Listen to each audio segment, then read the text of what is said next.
तुमचा विचार तुम्हीच करा. तुमचा विचार करणारा या जगात कुणी नाही हे लक्षात घ्या. तुमचं जी जिम्मेदारी होती तुम्ही केली ना, केली. मोठं मुले सुद्धा झाले, नातूपोती झाली,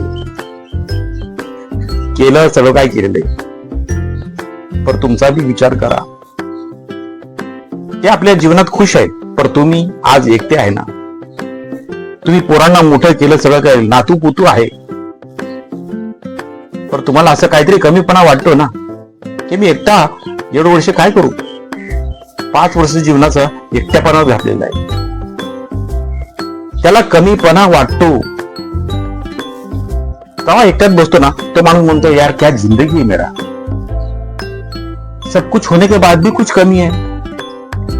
आज मेरी इच्छा है कि मेरी बीवी होती तो मेरी इच्छा पूरी करती थी, पर आज कोई नहीं है, मैं अकेला हूं, कैसा ये जिंदगी काटू मैं, असं म्हणतो तो.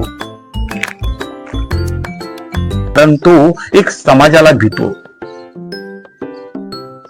आज त्याचं वय 57 आहे आणि 5 वर्षापूर्वी त्याची बायको वारली. 5 वर्ष त्याने वाट पाहिली, त्याच्या बाऱ्यामध्ये कोण विचार करत नाही, म्हणून तो बेजार आहे. असेच काही माणसं हो जगात जे स्वतःचा विचार स्वतःच करतात.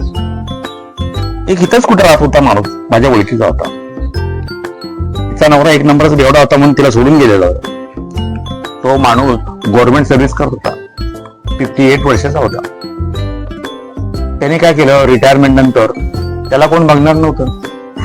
त्या विधवा मायली बाई संगती राहिला, आपलं जीवन बसर केलं. हो, त्याची 4 पोरं सांभाळतो, आपला रिटायरमेंटचा पैसा आणतो, त्यांना बी सांभाळतो, स्वतः बी खुश राहतो. असे लोक जगात आहे, बघितले ना. असे लोक जीवन जगतात ना.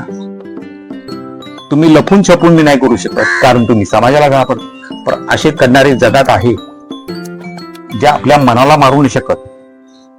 तुम्ही मनाला मारतात, हे तुमचं जीवन आहे. जो मनाला नाही मारत तो त्याचं जीवन आहे. तर असे 2 प्रकारचे लोक आहेत, जे एक जण हे मनाला मारतो, एक जण नाही मारतो. मी तुम्हाला उदाहरण सांगितलेलं आहे की 60 वर्षाच्या माणसांनी रिटायरमेंट नंतर एका विधवा महिलेने राहायला लागलेला आणि त्यांच्या पोरांना सुद्धा सांभाळायला लागलेला. असं जीवन बघा ना. जे होईल ते होईल, कशाला दुसऱ्याचा विचार करतात.